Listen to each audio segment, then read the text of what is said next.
राधे राधे। और सब लोग ठीक होंगे। कुछ ऐसा बोलना चाहती थी कि सिर्फ मतलब हम लोग सोचते हैं कि किसी को परख करके अपना दोस्त बनाएं या उसको समझ लें। परखें, मतलब परखने का मतलब कुछ अलग है, समझने का मतलब कुछ अलग है। कि अगर हम कहना है हमारा कि अगर आप किसी को परखोगे, परखने में मतलब हमारा दिमाग चलता है, होशियारी होती है कि उसको परख ले पहले। तो उस समझने को दिल से समझता है इंसान। तो परखने लगोगे तो कोई अपना नहीं होगा, आपको अपना कोई मिलेगा ही नहीं। आप दुनिया संसार में घुमाओ, परखने पे कोई आपको अपना नहीं लगेगा। और अगर किसी को समझने लगेंगे आप, अगर समझ के किसी को पराये को किसी को समझेंगे तो वो कोई पराया नहीं होगा। तो उसके लिए यही कि परखने लगेंगे तो कोई अपना नहीं मिलेगा। समझ के रखेंगे, समझोगे किसी को तो पराये भी अपने हो जाएंगे। रिश्तों की खूबसूरती एक दूसरे को समझने में है। रिश्तों की खूबसूरती एक दूसरे को समझने में है, न कि परीक्षा लेने में। समझना होता है दिल से, हृदय से समझा जाता है। और परीक्षा लेने में दिमाग चलाता है इंसान, तो उसमें एक कहीं ना कहीं चालाकी और स्वार्थ समझ में आता है। तो इसलिए ज़्यादा दिमाग न लगाएं, ज़्यादा कोशिश ना करें। अगर आपको सबके साथ मिलजुल करके रहना, रिश्ते बनाने, रिश्ते अच्छे लंबे चलाने हैं, तो रिश्तों की को समझना ज़रूरी है। तो रिश्तों की खूबसूरती उसी में है कि हम आपस में एक दूसरे को समझें। अगर अपने जैसा, खुद जैसा इंसान आप ढूंढोगे तो अकेले रह जाओगे।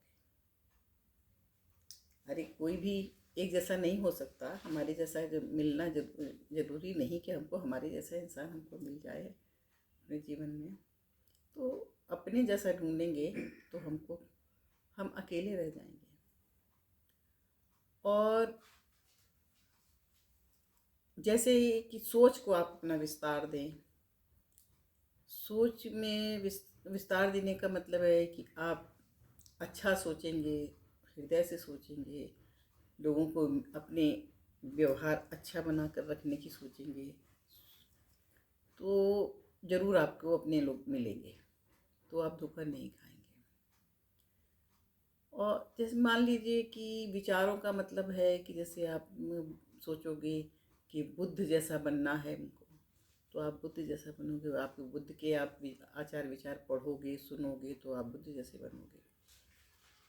आप सोचोगे कि हमको रानी लक्ष्मीबाई जैसा बनना है, हमको महाराणा प्रताप जैसा बनना है। आप जब उस तरीके की पढ़ने लगते हैं, सोचने लगते हैं, आप उस माहौल को ढलने लगते हैं, तो हमारे विचार भी वैसे होने लगते हैं। और हमारे अंदर की जो स्फूर्ति, हमारे अंदर की जो ताकत, हमारे अंदर का जो जोश, वो हमको वैसा ही अनुसरण कराएगा। हम सोचेंगे कि हम विवेकानंद जैसे बनेंगे, तो हमें विवेकानंद का साहित्य पढ़ने के, हम उनका पढ़ने लगे तो हमको लगता है कि हमको हमको उनके जैसा बनना है। तो आप जैसी सोच रखोगे और जैसा साहित्य पढ़ोगे, जैसे लोगों के साथ रहोगे, संगत करोगे, तो उसका असर कहीं ना कहीं दिलो दिमाग पर पड़ता ज़रूर है। तो हमारा सोचना तो यह है कि आपको जो भी जैसा भी बनना है, अच्छा बनना है, तो अच्छे ही साहित्य, अच्छे ही लोगों का संगत, अच्छे ही लोगों की सोहबत में रहना चाहिए। तो पूरा पूरा तो नहीं, लेकिन कुछ ना कुछ असर दिमाग को कहीं में छोड़ जाता है। जिन लोगों को, जो लोग क्रूर टाइप के हैं, लड़ने झगड़ने वाले हैं या क्रोध करने वाले हैं, तो वो उनमें भी अगर अच्छे लोगों की संगत करेंगे तो कुछ बदलाव आता जरूर है। कहते हैं सुंदरता जो है, सुंदरता इंसान की शरीर और चेहरा देख के आदमी सुंदर नहीं होता। ये चेहरे और शरीर से सुंदर अगर आप समझें तो सुंदर नहीं है। सुंदरता की कमी, अगर कोई व्यक्ति है उसका स्वभाव अच्छा है और सुंदर नहीं है, ना आपके चेहरे से, ना शरीर से, ना आपके बॉडी से, मतलब कहीं से विकलांगता है, कोई बात नहीं है, लेकिन उसका अगर स्वभाव अच्छा है, सोच अच्छी है, तो वो उसको सुंदर बना देती है। वो सबको प्रिय लगने लगता है, सुंदर लगने लगता है। और सुंदर व्यक्ति की कमी को स्वभाव अच्छा या पूरा नहीं कर सकती। अगर हम सुंदर हैं और मेरा स्वभाव खराब है तो कोई पसंद नहीं करेगा। तो अपने सुंदरता से पहले अपने स्वभाव को सोचिए, अपनी सोच को बदलिए और सोच को सुंदर बनाइए।